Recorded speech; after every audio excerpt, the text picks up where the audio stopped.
但国王等人却始终没有归来。所有国民都认为应该由约书亚来管理星球，但他却坚持将国王留下的王冠戴在了襁褓中咕咚的头上。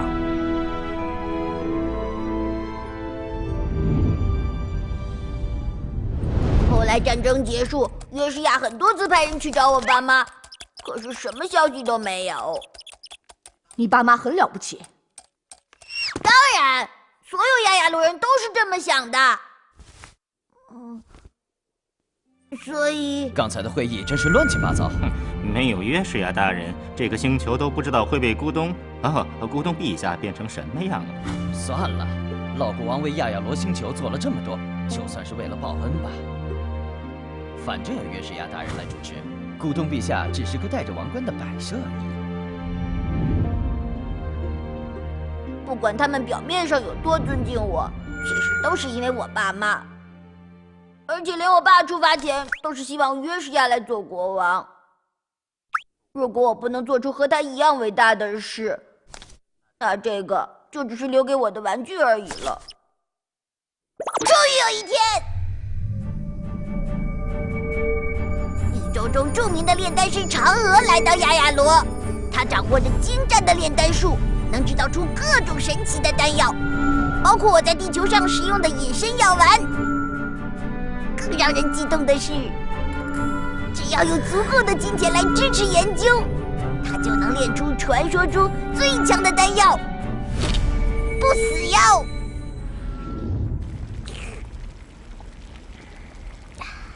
喂，不死药哎！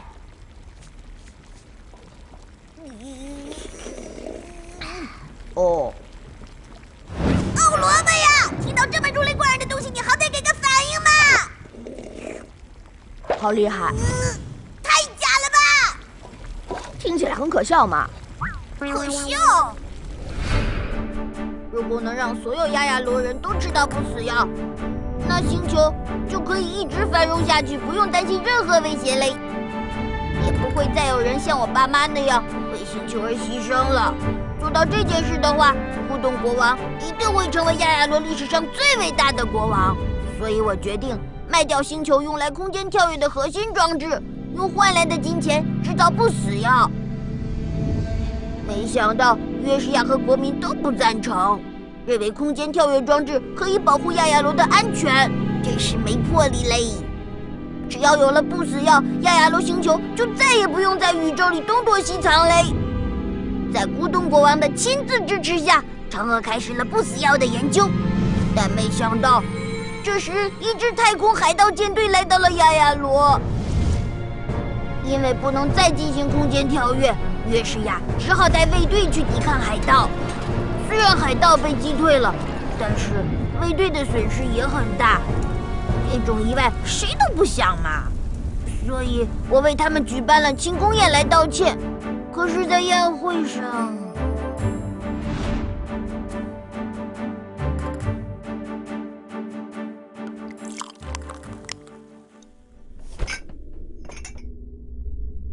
要不是那个可笑的不死药研究，这次的战斗本来是可以避免的。跳跃装置是老国王的心血，居然这么随便就给卖掉。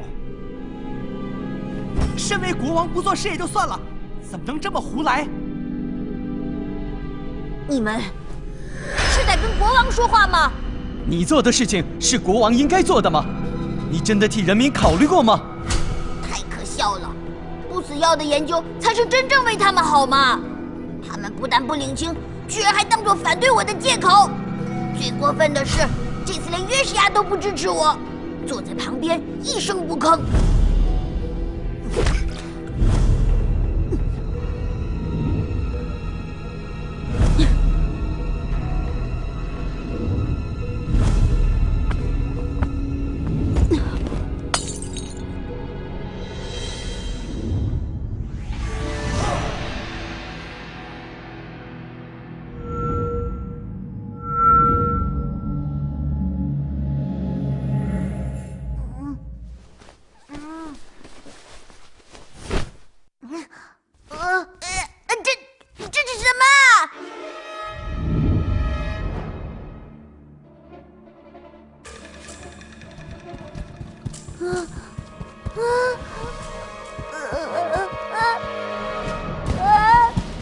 嫦娥被我赶走之前，我逼她交出了这颗兔子药。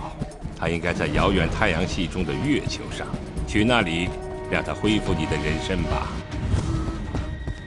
月氏呀，为什么？这个国家不能再放纵你的任性了，恐怕只有这样，你才能离开这里。看在你父亲的份上，他的王冠留给你，但是王位还是交给我吧。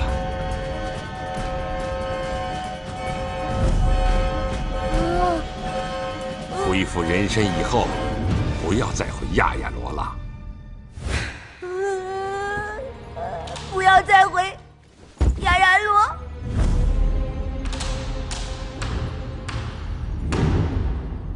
我爸妈拯救了所有亚亚罗人，他们口口声声和我爸妈约定照顾我，还和我约定过。现在却把我变成兔子赶出来，约定的就一定要做到嘞！醒醒吧，完全是骗小孩子的嘞！不，切！你这么厉害，帮我把王位夺回来吧，好不好嘞？不，算了，反正恢复人形后，只要等嫦娥的不死药研究成功，月下他们一定会欢迎我回到亚亚罗的。喂，咱们约好去彩虹海的。萝卜，还是要赶紧甩掉这小子嘞！知道。对了，你还没体验下这把最适合太空旅行的椅子嘞。吃饱了再说。上菜啦！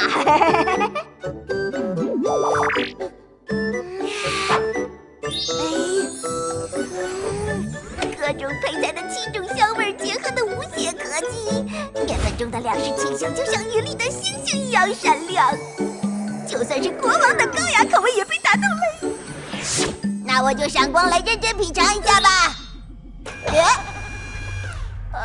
自动逃生舱启动确认，倒计时开始。等，快帮忙嘞！哇，果然很厉害啊！你在那感叹个啥嘞2、1，逃生舱启动，祝您逃生愉快。我不要回地球嘞！罗贝！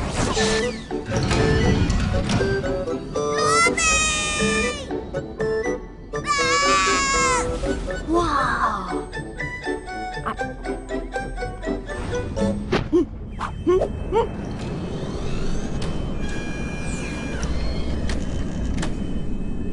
呀，幸亏已经到月球了。